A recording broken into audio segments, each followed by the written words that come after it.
So we talked to Zippy. And we're supposed to be looking for clues. I'm supposed to get the key to Magpie's shop. No, the game is not too loud, I think. Or is it? I feel like it's a lot louder than it was. Oh. But whatever. Let's look for people we can talk to.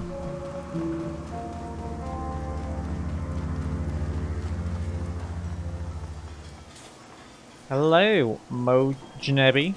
And there's another one there. The man in front of this stove is reaching through a box of music chips with the swift fingers of someone who knows what they're looking for. Behind him, a music player pumps out a constant stream of distorted atonal music. The store's proprietor is nowhere to be seen. Can you believe this? They got 4 bootlegs of Echelon 60, the unreleased Enox Ian Keys double chip show from Brazzaville, with absolutely 0 chips from Shotgun Bloom. This still stuff is purely second rate. Hey man, don't get down on Echelon 60. I saw them when they played that unlicensed show at the old Choco Tart factory out in Suan 1. The show was amazing, even if the police had to break it up midway through the second set. The music aficionado waves his hand dismissively. The show might have been great, but come on, Echelon 60 is old news. They're already being mainstreamed. I saw a trade ad for the new Mitsubishi Ostro scooter, and they were using Main Vote on the Bus as the background music. Made me sad, I tell you. The Decker inclines his head politely towards you. Mojnebi, at your service. Decker, technologist, music fan. You're not from around here, are you? You don't hold yourself like a native. Well, I'm from the UCAS. He runs a hand through his hair, shaking the collected rain off of it. I thought so. What brings you out here? I'm trying to find out who's been killing the elders. The Decker pauses a moment, face falling. Ah, that's a nasty business. I heard Chong died tonight. I don't know who or what they pissed off, but it seems like a really bad scene. I'm trying to keep my nose out of it. Still, I like this place.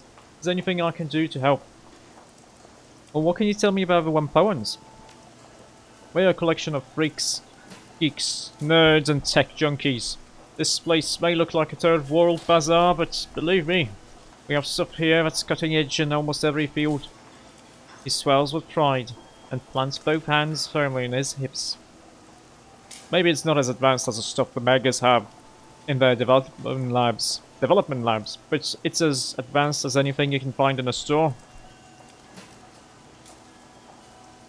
People come from all over the world to buy and sell here, and work out deals for big shipments. We've got contacts with every pirate and smuggling group in the South China Sea, and every major syndicate and gang in the Free Enterprise Zone knows not to mess with us. Not only are there a lot of us, nobody wants to lose what we're selling. Red Dragon made a play 4 years ago, but we chased him out. Mo gestures with both hands as if shooing away a bothersome insect. Scooted off back to home and tin. And they've never been back. Oh, good for you, that's how you survive. It's all by playing the Angels. The Angles.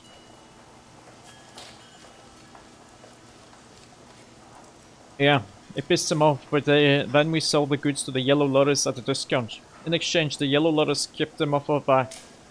You don't have to beat up the big guy to win. You just have to make them sit back so the big guys see he's off balance. Some of the fights are for the Megas. We're about survival. Just like everybody else in the shadows. Okay, do you know anything about the murders? I'm trying to stay as far away from it as possible. I'm not connected enough to hear anything important.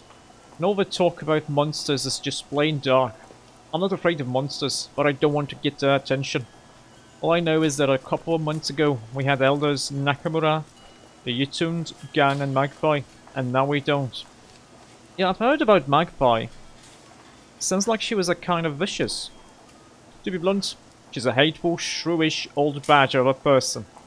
It was always her way or the highway. She'd butt heads with the other elders over damn near anything. The last fight she had was with Tang over something or other. I guess she ended up throwing some of his micro-drones into a deep fryer and threatening to kick his ass around the block. What was her line of business? Matrix gear. Her shop's called the Jackpoint.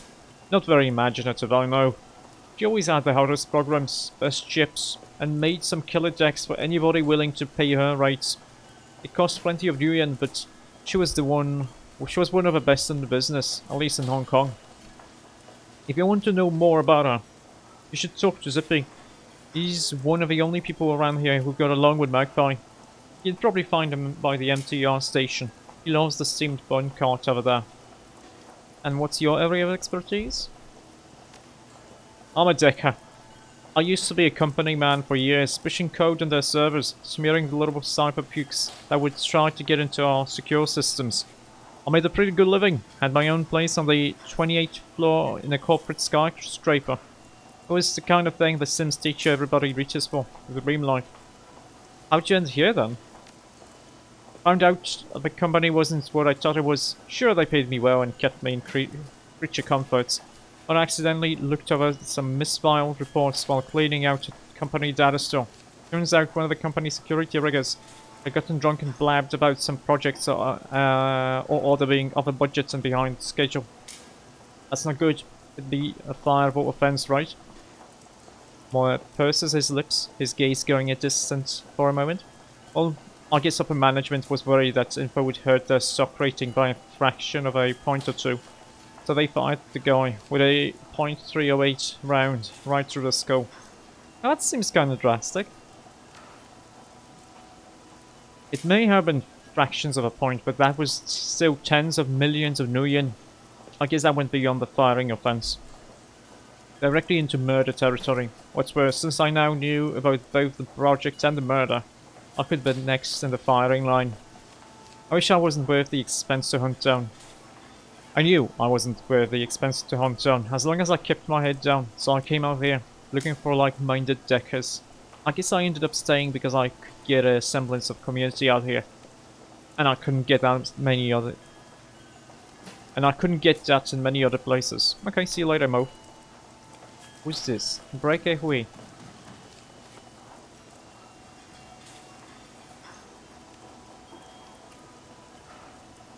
Did I not talk to you, please?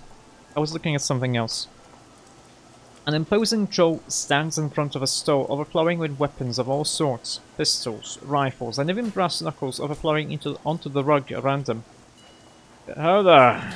You look like a man who understands the value of self-defense. Break away. At your service, and I can promise you I can help you defend yourself. What do you say? Want to take a look? Yeah, show me what you have.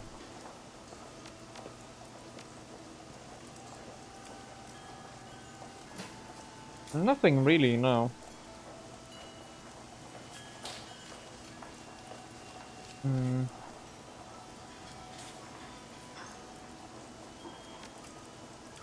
looking for information. Yeah, tell me what you want, maybe I can help you out. Do you know anything about the murders? Just that elders have been getting hacked apart. I've tried to stay away from it all. No sense painting the crosshairs on my own forehead, right? Joel shrugs indifferently. I'm not very important, and I aim to keep it that way. Okay, what are your impressions on the Wampo and elders? Of the elders. Can't say I associate with them much. They organize big trade deals with the Lowo Joa pirates, the Triads, and legitimate businesses. They tell us if somebody's been blacklisted and dispense justice when someone breaks the rules. Beyond that, they leave us alone. And I leave them alone. I'm just not important enough to register on their radar. Do you know anything about Magpie? Never met her, thank God. She ran with the Deckers, mostly, since she dealt in chips and software. I heard she was hard to work with. I think the phrase I ever heard was that she shrieked like a harpy with a fresh corpse. I don't know. You should ask Zippy though. He's a sharp one with a dick, so he'd know her better than most. And aside from Tong, who slings BTLs around here? Red Spear Gang. They run up here sometimes, but don't cause any trouble. Check out the parking garage south of here though. They usually hole up them there. Supply though. If they don't know you and your coffin, if they don't know you and your copping attitude, they'll put you in the ground. Funny thing, I heard there was a shootout with some Hong Kong police in the garage a month ago. I was away in Beijing at the time, so I didn't see it directly, but everybody was talking about it when I got back. Why is that funny? Because we don't let the HKPF in here, most times. We shoot at them if they try. Every time they come in here, it's bad for us, because they're always looking for a scapegoat. Okay. Why would the elders let them in? Nobody knows. I guess that was important. We learned that there's some gangsters around. There's a garage, and there's a parking lot somewhere.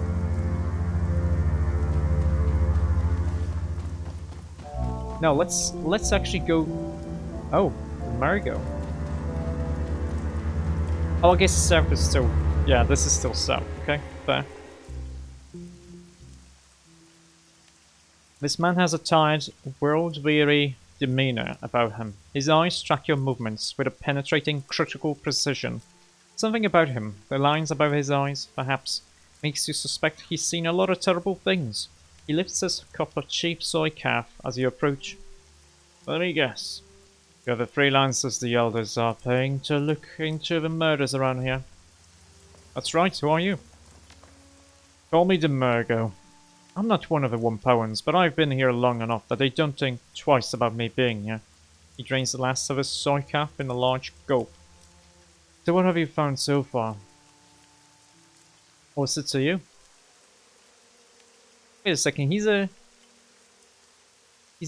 very magical, it seems. Professional curiosity. I used to be with the New York Police Department as part of a thaumaturgical research division. Part of a CSI branch, except I did the magical investigation while the other guys pulled prints and checked blood samples. Amerigo tosses the psychoc cup towards the nearby garbage can. It bounces around the rim and rolls inside. When I hear about shit like this happening, I keep my ear to the ground. Old habits, you know. There. Oh, it seems like you're more cut out for this job than I am.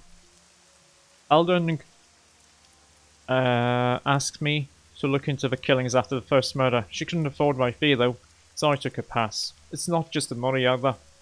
He shudders, folding his arms across his chest. You see that stuff day after day, you pay a price. It eats away at you.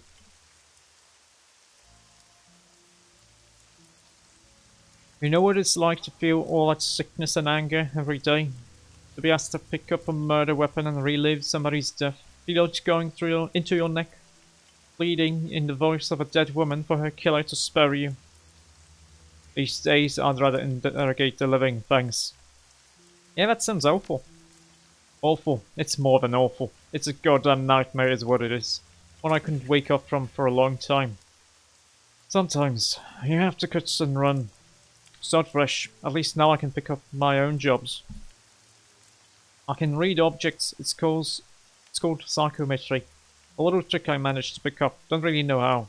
I hold something, I can tell you what happened to it, who owned it, how it killed someone, if someone loved it, or if I was afraid of it. Useful, but it'll tax your heart. And before you ask, no, I'm not going to read anything you find.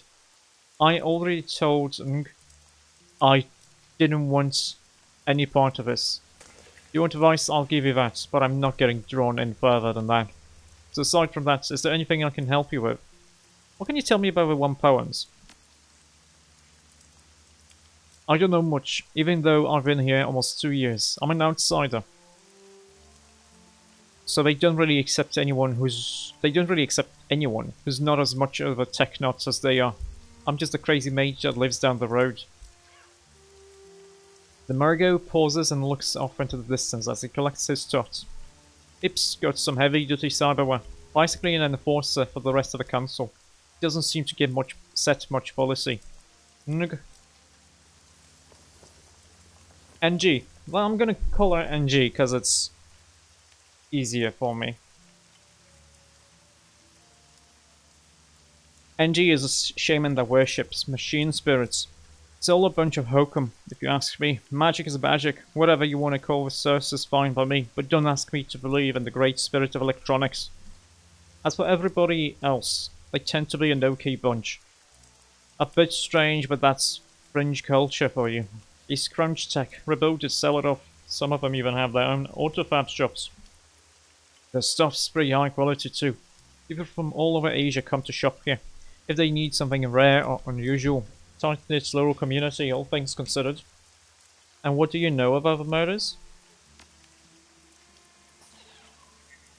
They started a couple weeks ago. Aldegan was the first to go.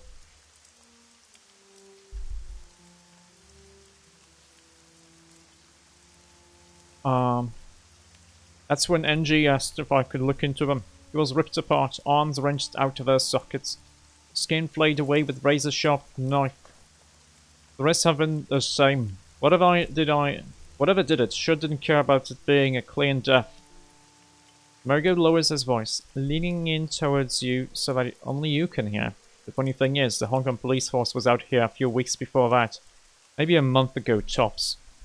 I know that doesn't seem like much, but the Wimpoans don't usually let the police in here. That by itself is odd enough, but it gets even stranger. Oh? The officers were loaded for bear. 2 big guns and heavy armor with the NBC seals. It works.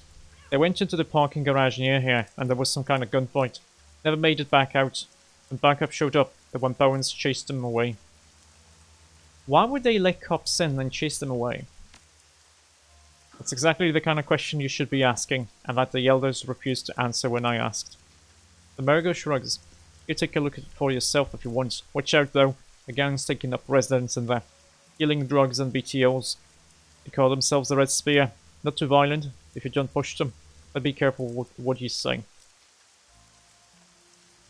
Tong wasn't afraid when he died. He was caught by surprise. The Amerigo arches an eyebrow. That's not what I would have expected. With the amount of mess at each scene, the victims should have left behind a hell of a lot of fear and pain. Are you sure? Yeah, very much. Tong died tonight, so the astral signature hasn't had time to fade. There was only a sense of perfunctory accomplishment. Then it sounds like it wasn't a crime of passion. A planned attack would have... planned attack. Wait, it wasn't... Oh, a planned attack would have that kind of resonance in my experience. It's possible the gore show is to throw off anyone looking for the actual reason. Amerigo closes his eyes and starts to nod. Yeah, if I wanted to kill someone and get away with it, I'd try to point a finger at some kind of monster. He opens his eyes and smiles a thin, humorless grin. Basic Investigation 101. It's usually the simplest explanation, but don't discount other possibilities. Okay, you think the mess wasn't incidental? It's a possibility. Ask yourself this. If the mutilation happened after Tong's death, why would a killer perform that kind of ritual? Serial killers who engage in that kind of ritual don't feel perfunctory about it, in my experience. It tends to feel more like they're taking communion. It's a religious or sexual feeling most of the time. If this didn't feel that way, I don't think the killer is actually pathological. Okay.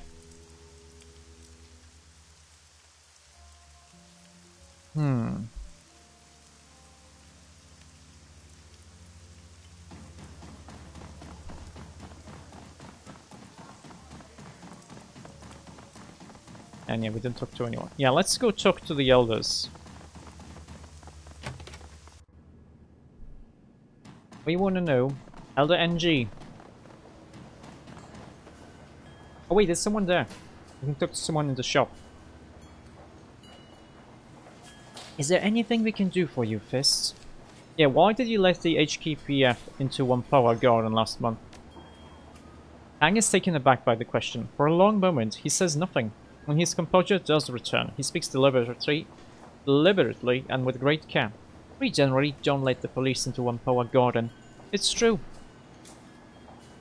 But in this case, we made an exception. The police were very polite and offered to look the other way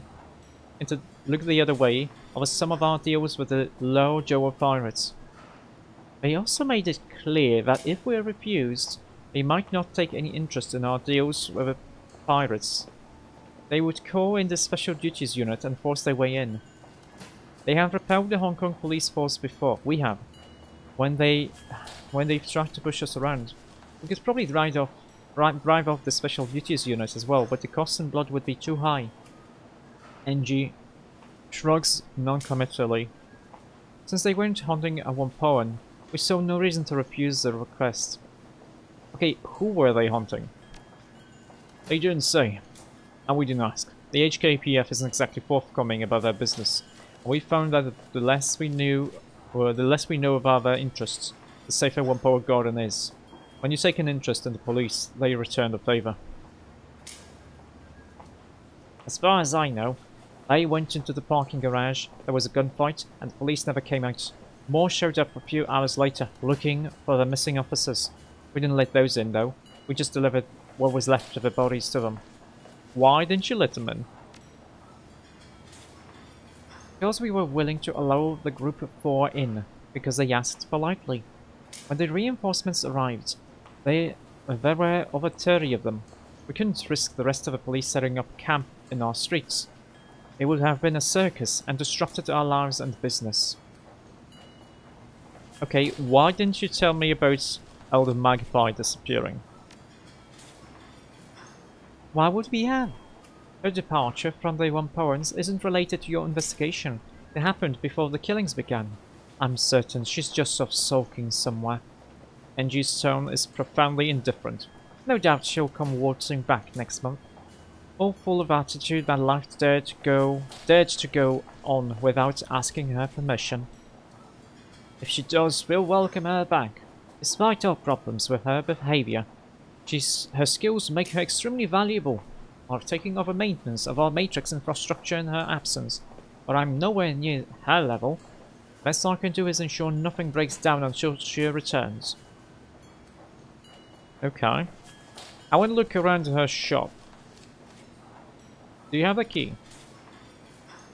Yes, but there's a lot of sensitive equipment there, including our community servers. We don't let anyone who's not one of the Wampoan elders in there. Why would you need to look around there? Ah, I want to go there, but the problem is...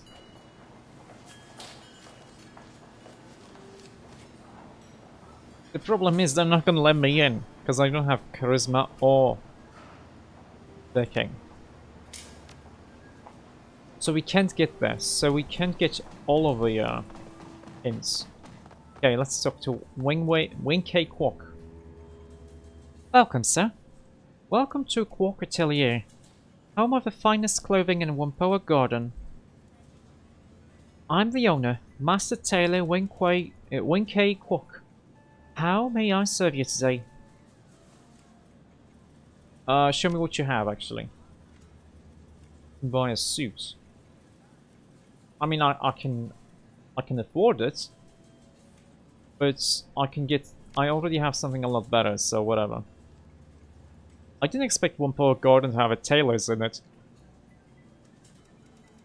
I mean, why wouldn't it? Many people don't. There's a mistaken impression that we Wampoans are only interested in technology and the Matrix. But even technologists need clothing, don't they?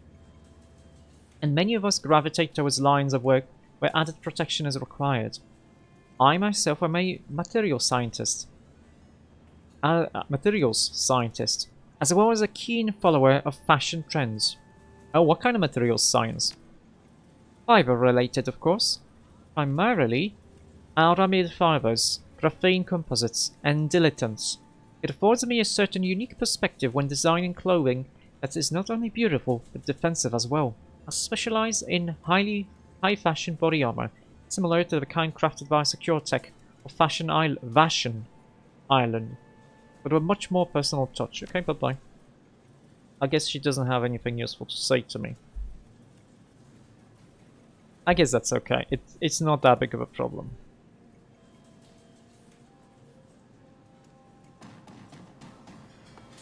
Oh, let's talk. We can still talk to.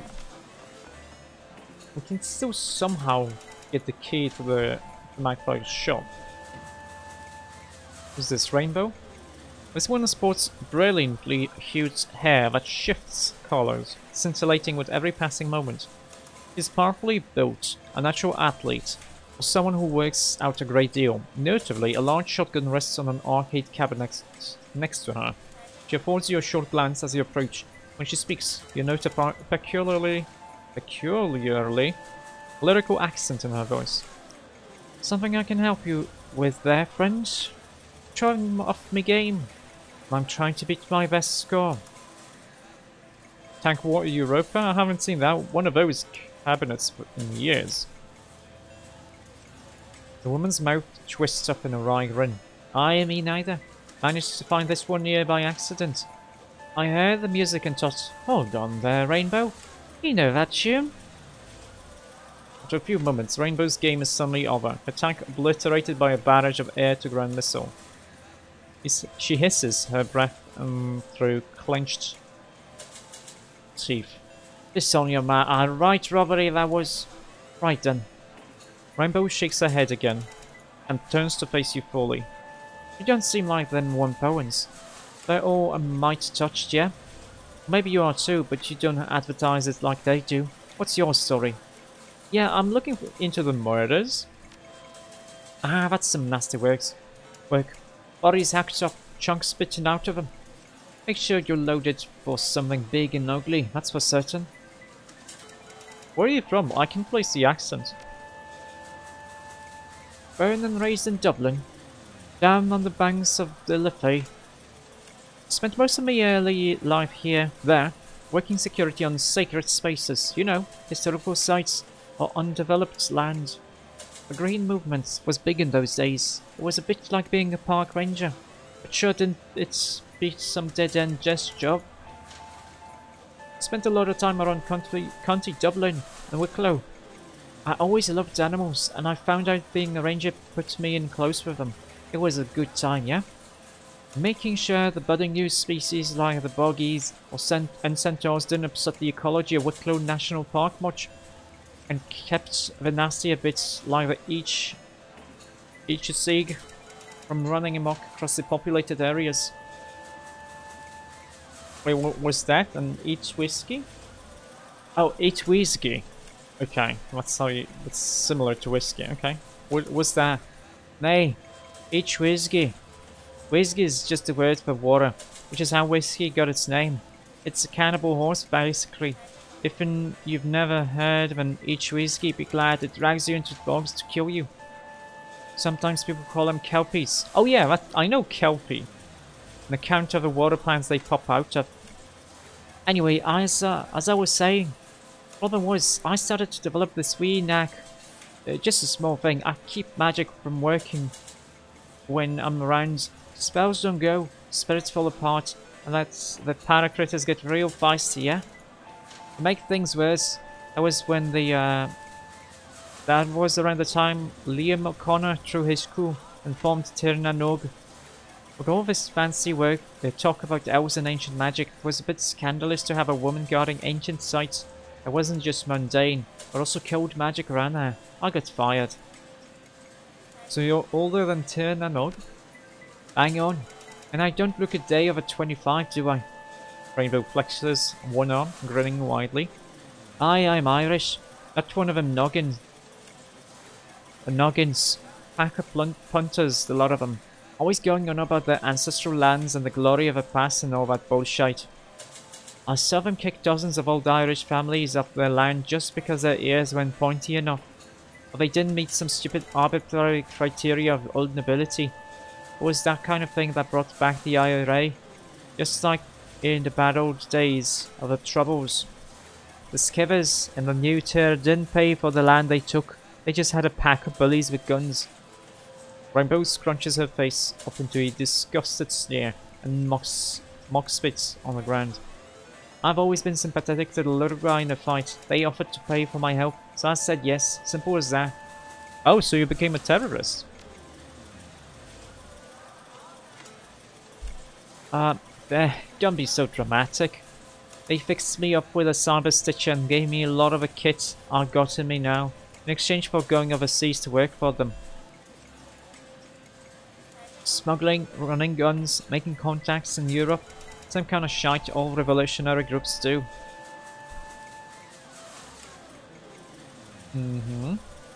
Seeing as how me own fam got kicked out of the house, I was glad to do it.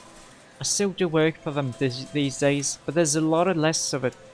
Lady Di cracked down on dissidents, but good. So what are you doing here then? Hey, I'm a bit of a game. I'm a bit of a big game hunter these days. I get into strange places, look for some kind of pirate critter I've never seen before, and then I put a bullet in it. Only the nasty ones though. No point in hunting a talus cat or such. It's only things like gargoyles, barghests, or whatnot. All the work I did with them in my youth does a good job of keeping me alive. I was out in Jakarta last year hunting one of them Indonesian vampires. You ever heard them? Call them Leyak or Penanggalans, depending on who you ask. The heads and guts come out of a body cavity, and they fly around like a giant messy pile of pasta. Rainbow bears their teeth and pantomimes floating around. Took me a solid 2 months to track her down, but I did. Once the job was done, I asked myself, okay Rainbow, where's the best place in East Asia to find some action? So Hong Kong it was. Although she would sit here in a bigger concentration of odd critters than you'd usually find in a city. Been spending a lot of time down in the storm drains these days. I heard rumors of a rat king down there, where a mess of devil rats get all tied together into some kind of big, awful rat beast. Haven't tracked it down yet, but I figure it's only a matter of time, yeah? She pats the barrel of her shotgun affectionately. Okay, see you later, Rainbow.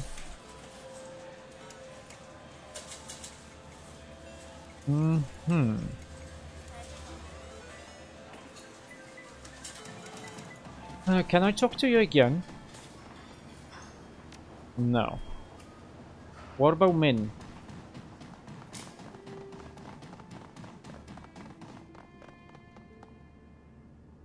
The owner of his shop barely looks from his PDA while greeting you. His tone is one of immense boredom. Welcome to Ming Wong Matrix Materials, aka MVMM. What can I get you? Oh, you just have some stuff. Okay, whatever then. I guess we have to go to the garage then. Since I don't really have any other